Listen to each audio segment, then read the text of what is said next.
सभी का बहुत बहुत बहुत स्वागत करती हूँ और काफी पेशेंट ऑडियंस है आप, तो शुरू करते हैं। इवेंट ऑर्गेनाइज किया है वानी ने, the institute Indian languages club, यानी हमारे संस्थान का वो क्लब जो देश के विभिन्न संप्रदायों और क्षेत्रों में जन्मी भारतीय भाषाओं के प्रोत्साहन में कार्यरत है। हम ऐसे ढेरों कार्यक्रम कराते हैं जिससे हम विभिन्न भाषाओं को समझें, उनका सम्मान करें और एक दूसरे की भिन्न भिन्न संस्कृतियों को भी जान पाएं। तो हमारा प्रयास है कि देश की विभिन्न भाषाओं को एक समर्पित मंच मिले, जहां हर जुबान के एहसास और तहजीब को इज्जत और प्यार से मनाया जाए।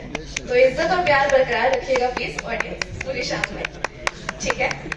ये क्लब उन लोगों के लिए है जिनका एक घर है, जो अपने जज्बात को उर्दू, हिंदी, मराठी, तमिल जैसी भाषाओं में पेश करना चाहते हैं। वानी का मकसद है कि हमारी सांस्कृतिक विरासत को जिंदा रखा जाए और नई नस्ल तक इसके हुस्न और गहराई को पहुंचाया जाए। हम चाहते हैं लोगों को भाषाओं के जरिए जोड़ें और एक ऐसा प्लेटफॉर्म का निर्माण करें जहां सभी को अपने ख्यालात व्यक्त करने का मौका मिले। ओपन माइक, गोष्ठी, हिंदी क्रिएटिव राइटिंग एवं हिंदी वर्ड गेम्स जैसे अनेक कार्यक्रम और प्रतियोगिताओं के साथ इस कड़ी में वानी प्रयासरत है। इसके साथ साथ वानी अपने language of the month program के साथ हर महीने भारत की एक भाषा या बोली के साहित्य को उजागर भी करता है। एक बार जोरदार तालियां हो जाएं हमारी वानी परिवार की पूरी मैनेजमेंट के लिए।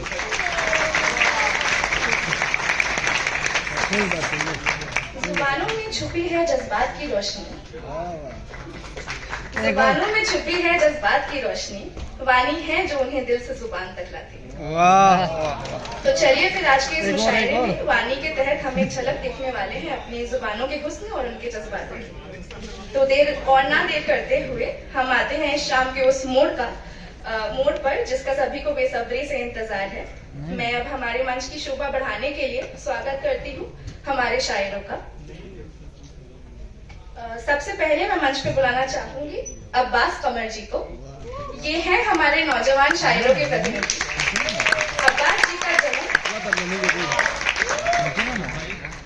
अब्बास जी का जन्म दिल्ली में हुआ और उन्होंने अपनी तालीम लखनऊ यूनिवर्सिटी में हासिल की है। कुछ उनके चंद शेर आपके सामने प्रस्तुत करती हूँ। खुश हैं तो फिर मुसाफिर दुनिया नहीं है आप, खुश हैं तो फिर मुसाफिर दुनिया नहीं है आप, इस दश्त में बस आबला पाई है रोइए, इस दश्त में बस आबला पाई है रोइए। हम हैं असीर ज़ब्त इजाजत नहीं है हमें, हम हैं असीर ज़ब्त इजाजत नहीं है हमें, रो पा रहे हैं आप बधाई है रोइए, रो पा रहे हैं आप बधाई है रोइए। ऐसे नए नए ख्यालों के साथ अब्बास जी हमारे समक्ष शायरी का एक नया लहजा लेके आते हैं और सबके दिल को छू जाते हैं। Samarth, please welcome Abbas Qamar ji on the stage. एक बार चेक करो।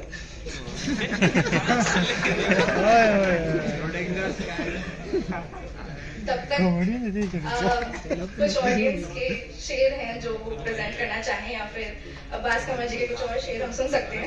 इसी गजल का पार्ट है। अश्कों को आरज़ू ए रिहाई है रोइए, अश्कों को आरज़ू ए रिहाई है रोइए, आंखों की अब इसी में भलाई है रोइए। सेना इलाज जुल्मत दुनिया नहीं हो तो क्या, सेना इलाज जुल्मत दुनिया नहीं हो तो क्या, कम अज कम एहतिजाज एक खुदाई है रोइए।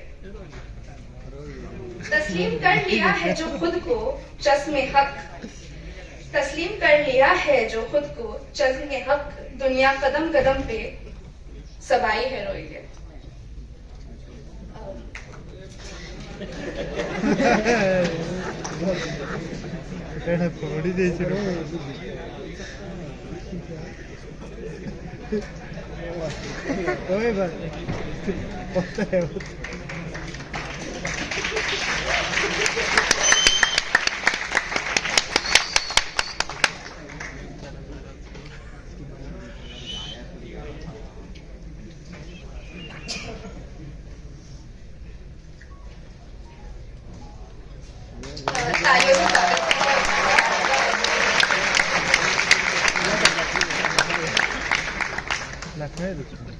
अब नेक्स्ट मैं स्टेज पर स्वागत करती हूँ पूजा भाटिया जी का।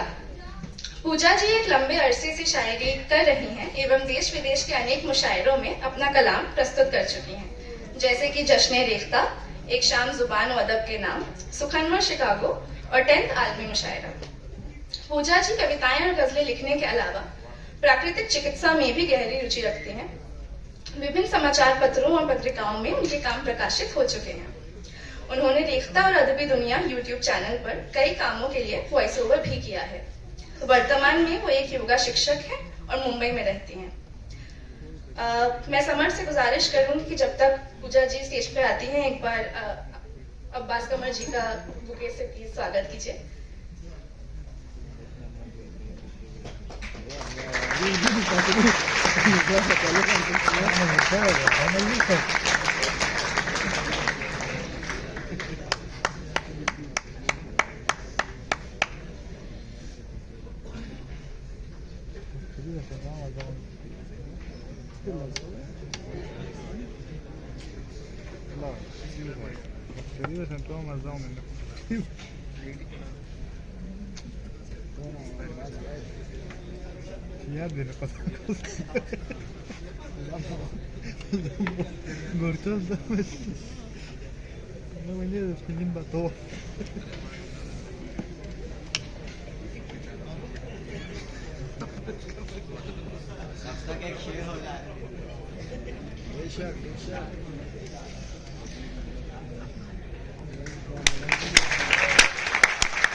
समर्थ एक बार प्लीज स्टेज पे आके बुके से मैम का इस्तकबाल कीजिए।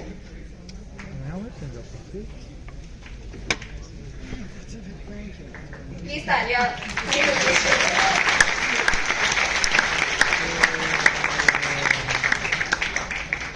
अब मैं स्टेज पर बुलाना चाहूंगी मुकेश आलम जी को।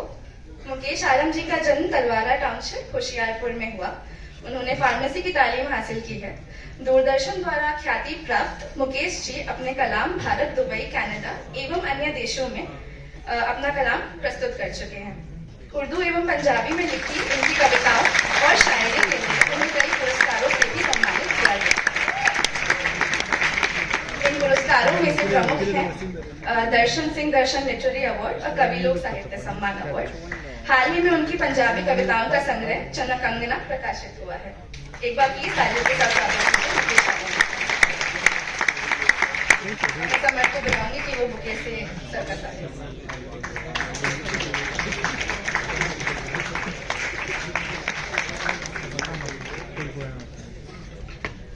नेक्स्ट मैं स्टेज पर बुलाना चाहूंगी राजेश रेड्डी जी को। मुशायरों और कवि सम्मेलनों की बात करें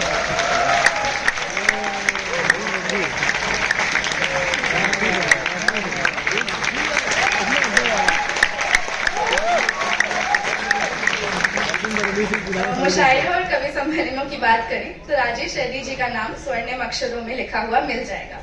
राजेश जी की जड़ें उर्दू साहित्य के शहर हैदराबाद से जुड़ी हैं और उनकी शायरी में इसकी झलक साफ देखी जा सकती है। लोगों के नफ्स को कैसे पकड़ा जाता है उन्हें बखूबी ज्ञात है। उनकी शायरी आम आदमी को अपने रोजमर्रा की ही एक झलक सी प्रतीत होती है।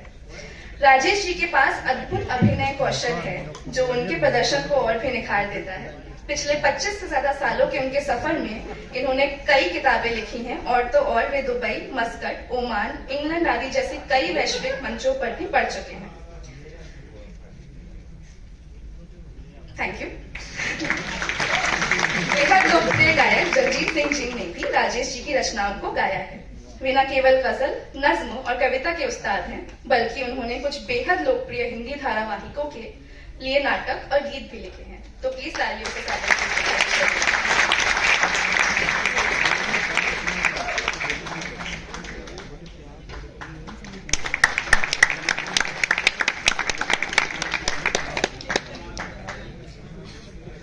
अब जो अगले नाम जिनको मैं बुलाना चाहूंगी उनसे सभी वाकिफ हैं। क्या बात है। जाहिद हुसैन, जिन्हें वसीम बरेलवी के नाम से बेहतर जाना जाता है, उर्दू के उन चुनिंदा कवियों में से एक हैं जिनका नाम लिए बगैर कोई भी मुशायरा संपन्न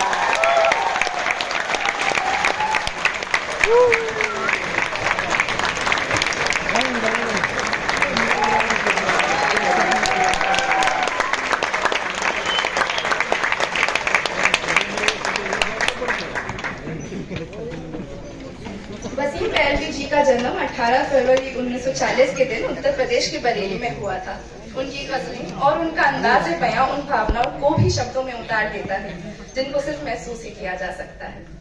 ये जानकर बिल्कुल आश्चर्य तो नहीं ही होगा कि ऐसे हुनरमंद वसीम जी को फिराक गोरखपुरी अंतरराष्ट्रीय पुरस्कार, कालिदास स्वर्ण पदक, हरियाणा सरकार द्वारा उर्दू और हिंदी कविता के क्षेत्र में उनकी सेवाओं के लिए से नवाजा गया था। उर्दू और हिंदी कविताओं के क्षेत्र में उनको बेगम अख्तर कलाधर्मी पुरस्कार और नसीम उर्दू पुरस्कार जैसे कई पुरस्कारों से भी नवाजा गया है। बरेलवी जी राष्ट्रीय उर्दू भाषा संवर्धन परिषद के उपाध्यक्ष भी रह चुके हैं। इनके बारे में मैं जितना बोलूं वो कम ही लगता है, तो बस करते हैं।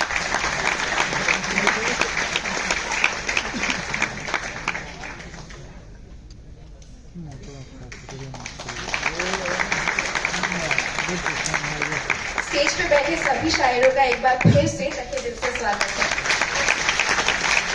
तो चलिए इस शाम को आगे बढ़ाते हैं। जैसा कि आप सब जानते हैं, आज हम अपने इवेंट इजहार के लिए यहाँ मौजूद हैं। इजहार हमारे वानी क्लब का फ्लैगशिप इवेंट है। इसके अंतर्गत हम एक छात्र कवि सम्मेलन का भी आयोजन करते हैं।